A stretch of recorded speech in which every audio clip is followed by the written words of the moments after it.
Hola, bonjour, merhaba, konnichi, wagwan. Hello. You know who it is, people. Yes, Arsenal's realist. Thank you to all around the world and everyone for watching. Now, today, look, there's a lot we could talk about. The no transfers. Obviously, we're trying to show the negatives and the facts towards all the points that are helping Kroenke do his thing and not invest heavily in to Arsenal. But I want to go into the Koscielny situation and a few things that are similar to that. But I did watch no, let me not lie. Arsenal played Real Madrid and we was 2-0 up. Did Bale score the first one? Yeah, Bale scored the first one, and then who scored their second one? Was it Icardi? I don't even know, because the reason why is I was live watching when Aubameyang scored. 2-0 up. I thought, let me do my video. I was going to do the video then. But then obviously they came 2-0 back into it after Papastopoulos got sent off. And to be honest with you, I'm not saying, look, it's a friendly, they had a red card, we had a red card. But when we have a defender come off, we can't rejig properly. We haven't got a 22-man squad, but I'm not going into that today. What I want to go into is, Wizzy's mentioned it, Turkish has also mentioned it, and a few other people have, that this Koscielny situation, something does not feel 100% right about it, yeah? A man we know loves Arsenal, he gave his best years for Arsenal, he refused moves to bigger clubs, more money, he was loyal to the firm. We all know that. For it to get to this, it's like I'm bipolar in the situation. 1 minute I'm angry with him, like, bro, why are you doing that? Yeah, he leaving us, no captainless, leaving them to go to America. But then when I look at it, the truth is, Koscielny's a bit of a legend, yeah? I like, but you have to think of it deeply, people, yeah? We're all saying boycott, boycott. What's the player's version of a boycott? He's just done it. At the end of the day, you're not buying no defenders. You're getting one Salah in who's going to come in a year later. You can't get Kieran Tierney. Everything's going to come and fall back down onto me again, he's saying, next year. Papastopoulos is decent, 29. Rob Holding's injured. We don't know how he's going to come back. Mustafi gets a sniper shot whenever he feels like it. So he's saying, do you know what? If I carry on playing this charade with all of you, just like Van Persie didn't, or he did for a while, but a time comes where a man says, I can't play this charade no more and pretend like we're going somewhere. And yeah, he forced his move, and that's something that we can talk about and say, is it right? But I'm not even going into the Koscielny one, people. Today I want to go into the Van Persie situation, because at the end of the day, it's all good when things happen and we get emotional, and then you're like, fuck that player, fuck him, I'm not listening to what he says no more. But the letter is true what Turkish and Hughes said. There were some very good points in it. So what I'm going to do is, I'm going to pop it up to you, and I want you lot to have a look at it, but I'm going to read it to you while you have a look at it. Then after we'll have a talk, and then after we'll have a few transfer rumours, not rumours, a few little transfer bullshits that have popped up that caught my eye, and I'll just give what I think the meaning of them is. But first, let's get into the Van Persie letter to the fans.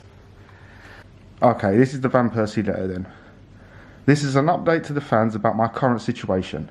I have kept quiet all this time out of respect and loyalty to the club, and as agreed with Mr. Gazidis and Mr. Wenger. But since there is so much speculation in the media, I think it is fair you guys, talking about the fans, you guys he means, to know what's really going on at the moment. An announcement earlier this year, I had a meeting, the boss and Mr. Gazidis after the season. This was a meeting about the club's future strategies and their policy. Financial terms of a contract have not been discussed. He didn't care about money, he wanted to know where the future lied. Since that is not my priority at all. I personally have had a great season, but my goal has been to win trophies with the team and to bring the club back to its glory days. Out of my huge respect for Mr. Wenger, the players and the fans, I don't want to go into any detail, but unfortunately in this meeting it has again become clear to me that it is in many aspects we disagree on the way Arsenal FC should move forward. I thought long and hard about it, but I have decided not to extend my contract. You guys, the fans, have of course the right to disagree with my views and decisions and will always respect your opinion. I love the club and the fans, no matter what happens.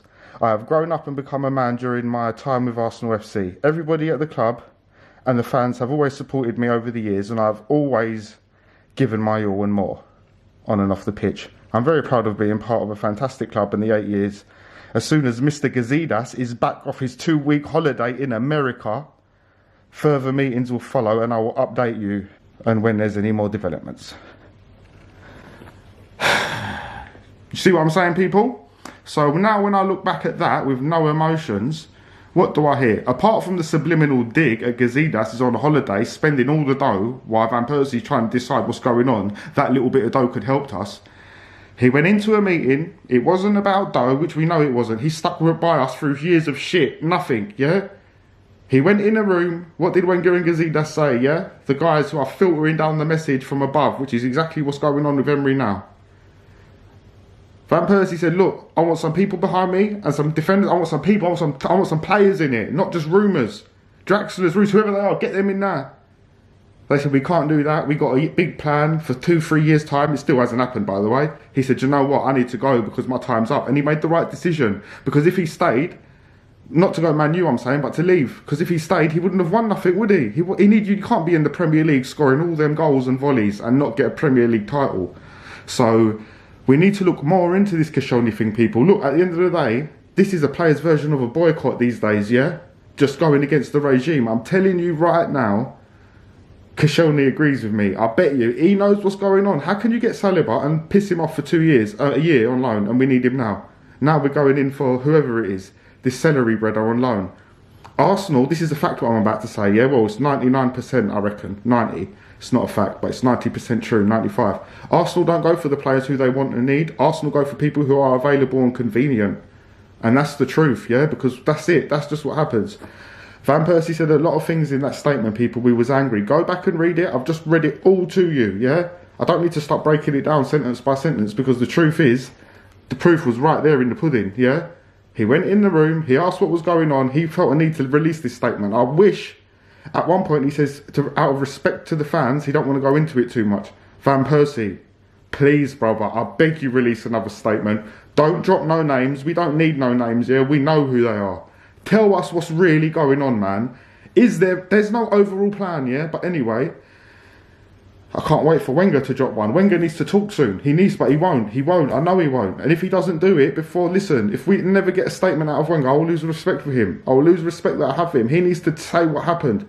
And we need to know details, yeah? It's all good Van Persie dropping a letter, and we're so angry we don't see it, including myself. He told man straight, yeah? Listen, nobody is born into a club and has to stay there their whole life, yeah? This is a competition, a fighting to get to the top, being the best, so you can look back one day and say, look, boom, yeah? What we're doing is a joke thing, yeah? And certain players ain't standing for that. They want to rise, yeah? And we need to understand that now, people. It's no good being on the wrong side of it. And when I say the wrong side, I don't mean angry or venomous. I mean this growth and slow building and this and that. Listen, Willock and Ketia, they're my two favourites. I want them in the team all day long. I want them in the team. Are you mad? I want them to go through this and that. But I want them to listen. Willock, I got big high hopes for. But we still need to invest and do something. We're going to get battered throughout this next season if we're not getting no defenders. But before I start moaning and banging on, let me just have a little. I'm going to show you a few little shitty little things that transfer rumours or whatever, little things that I've got something to say about, yeah? So let's carry on. This is the first one. Anxious Arsenal have started to consider defensive alternatives after hitting a brick wall in negotiations for Celtic fullback Kieran Tierney.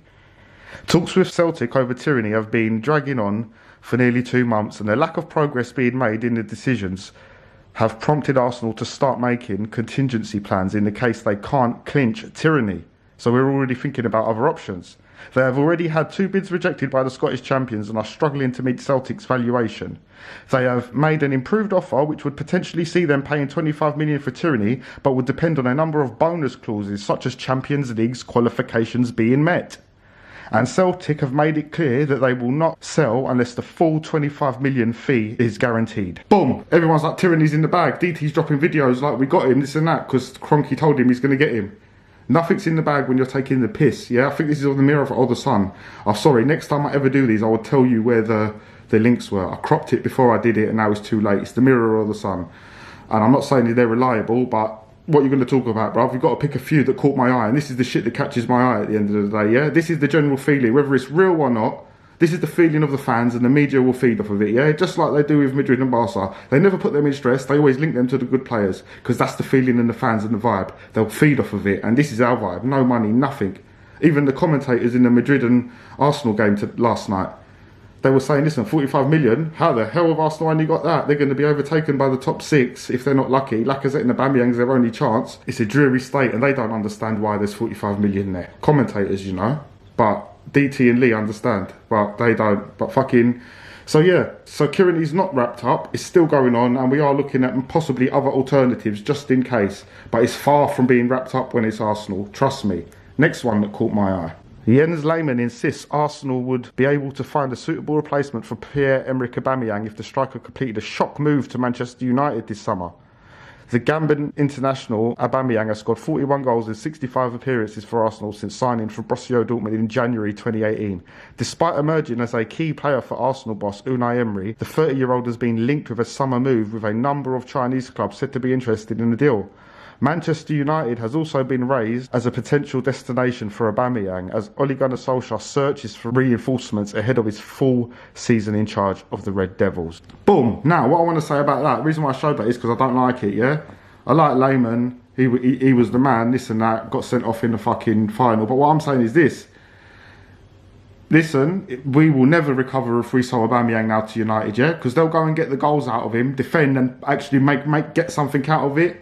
We'll get 60 mil for him and we'll never spend it again, yeah? We will not replace it adequately, yeah? At the end of the day, we never replace it well. We never replace nothing. Listen, if I've done a video now of everyone we got linked to on this side and everyone we actually got on this side, it will all become clear. We get linked to Draxler, Mbappe, Thomas Lemar, fucking Karim Benzema, even Falcao at one point, Di Maria. Who do we get? Xhaka, Mustafi, El Neni, yeah?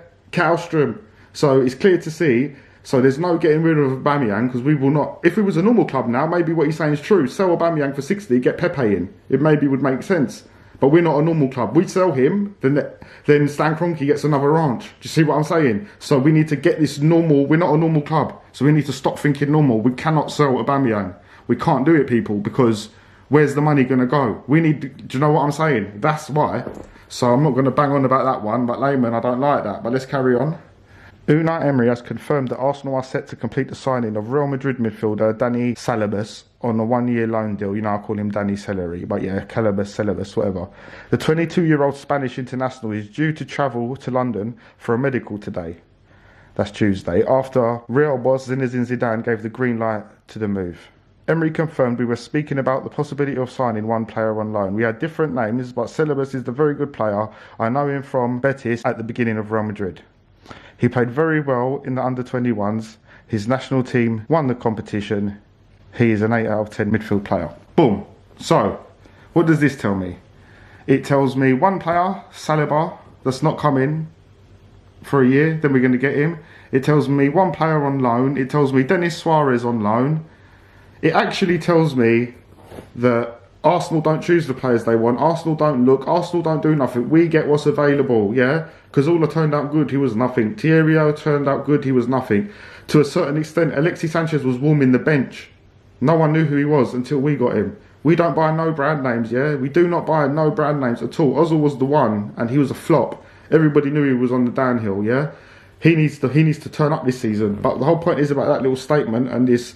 Yeah, we're going to get a one-year loan deal for a replacement for Ramsey, this and that. When are we going to get a defender? Or are we just going to get Saliba and wait 1 year? We all accepting we're going to get battered next year. Oh, mate. The owners are trying to recuperate a little bit of money here and there so they can get a little 100, 150 for when they sack Unai and get another manager and they got some money for him. And he better do something, that next manager, because once that 150 goes, in order to get the money again, they'll have to stack for another 2 years and fuck one manager over to then give it to the next manager. This whole Arsenal is a house of cards. This is a joke. It's time for us to wake up as fans, people. Do you know what I'm saying? We're going to carry on. I'm going to show you another one that caught my eye. These are all from the Mirror and the Sun, like I said. And next time I will be letting you know exactly where they're from. But all rumours are just that, rumours. But I just wanted to point out a few facts that I see in them. New Barcelona star Antoine Griezmann insists he would love to play with Arsenal forward Lacazette and says Liverpool deserve to win the Premier League. Griezmann shares a desire in room with fellow French international Lacazette when they pair are on international duty. The 28-year-old, who completed a 107 million move to Barcelona last week, he's now the best player as his teammate in Lionel Messi. But Griezmann would also like to link up with Lacazette at a club level, telling Sky Sports, I would love to play with Alexandre Lacazette. I told you it's inevitable, people, yeah? When you got players that are the hot topic of the year, going to the best club in the world, playing with the best player, saying they want Lacazette, listen. The time's going to come where they're either going to have to do a Robin van Persie or man. You get me? They're going to have to. Because when are we going to step up to their level? When is Arsenal Football Club going to step up to Lacazette's level?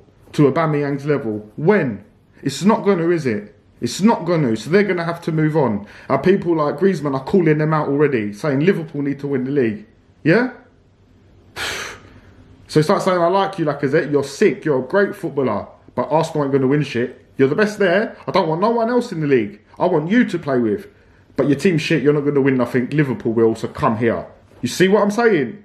It's all a mess. It is all a mess. Until we start clocking what's actually going on in this club and what people are doing to us, we're not going to get nowhere, people, yeah? It's all good, everyone just building this content, and every time we link to a player, banging up a video, and it's all good. Yeah, it's all good, but make sure you come with the right energy. It's not just a video. This ain't just, oh, we're linked. It's another video, another person we're getting linked to that we're not going to get. Always get that in, because this is becoming a joke now.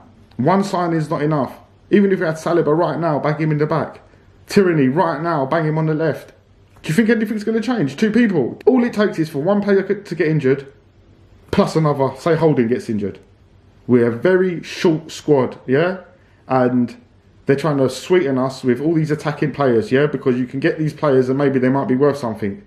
Some money in it. That's all it is money. Because why the hell are we getting loans, getting linked to Zaha, Pepe, then we get linked to this defender out of nowhere, then like Ruben Diaz or whoever it is, and then we can't go. We're not bidding for Dunk or Maguire, Bailey. Eric Bailey's not even worth talking about. It's Bailey. It's just got mad. We're not going to get no defenders. We've accepted that, or should I say, we've accepted that the Cronkies are just going to play with us, invest slowly, little 40s, 50s. I don't know what plan they're doing, but it's a mess. It's a mess, and even we are going to buy some people, we are going to get a few in, but it's not going to be adequate because the competition around us. Let me show you one more thing I just would like to show you, and just, yeah, a little something that caught my eye. Rewind 2 years, Jurgen Klopp infamously claimed that Liverpool would never be a big spending club while he is their manager. After Manchester United signed Paul Pogba, he claimed other clubs can go out and spend money and collect top players. I want to do it differently. I would even do it differently if I could spend that money. But just 2 years later, Liverpool have become one of the league's highest spenders. Recruiting Alisson, Fabinho and Naby Keita hasn't come cheap for the Enfield club, with those 3 players alone costing more than 150 million. Klopp said he didn't want to spend the money. He had his little plan. Like I said, like I've always said, yeah? Mahrez was 30. Sanchez was 30. The market went mad. Coutinho got caught up in that. And he's going to leave Barcelona soon, yeah? At the end of the day, he was never worth 150. They paid it. Boom. Yeah, Griezmann's twice the player he is already, or at least better than him. And that's what happens in the market. So Liverpool got nice with a bit of money, this and that. Klopp even told you that ain't in his plans when he landed. He can't do that, this and that. So everyone that says it's all down to Coutinho, this and that 150 bought Fabinho, Keita and Alisson, say, yeah? Do you see what I'm saying? There's Van Dijk, and there's a load, there's whether it's Salah, Van Dijk, Mane, there's loads of players. It's not just one person that buys it. It's the owner that backs you. When you say something, let's do this, he says, how should we do it? You say like this, this and this. He says, all right, maybe I can't spend that much, but I can give you this now, and we're going to do this, this and this, so let's get the ball rolling. You see what I'm saying? But we will never have that, people. So, that's a little bit of bullshit transfer news. It's no transfer news, it's things that caught my eye. The Van Persie letter is very important because Koscielny is doing something similar now. We need to see this cycle. I wouldn't say Sanchez done something similar, but it wasn't. I don't think it was that with Sanchez. I think it was the dough. And also, don't get me wrong, he clearly knew no investment was coming. So it was a combination of the two. Because at the end of the day, any player wants to be at a club that's winning. If you're not going to win, they've got to go, yeah? So the bottom line is, people, it's down to us. It's down to us as fans, or whatever, how long we're going to take it for. Only you, me, and whoever can be the judge of that. I know what I'm doing, I know where my mind is, and I know what time it is, yeah? It's cronky out all day, people. This was just a quick one. I'm fucking shattered. But I've got a long day ahead of me. I'm going to work in a couple of hours. But thank you, people, for watching. Love you, people. Make sure your people love you. Yeah, there's no more transfer news. I'm just going to be exposing the transfer news from now because it's all a joke until we get someone. Yeah, we can't even get a defender in. I'm leaving it at that, people. Have a good evening. It's Arsenal's Realist. Peace.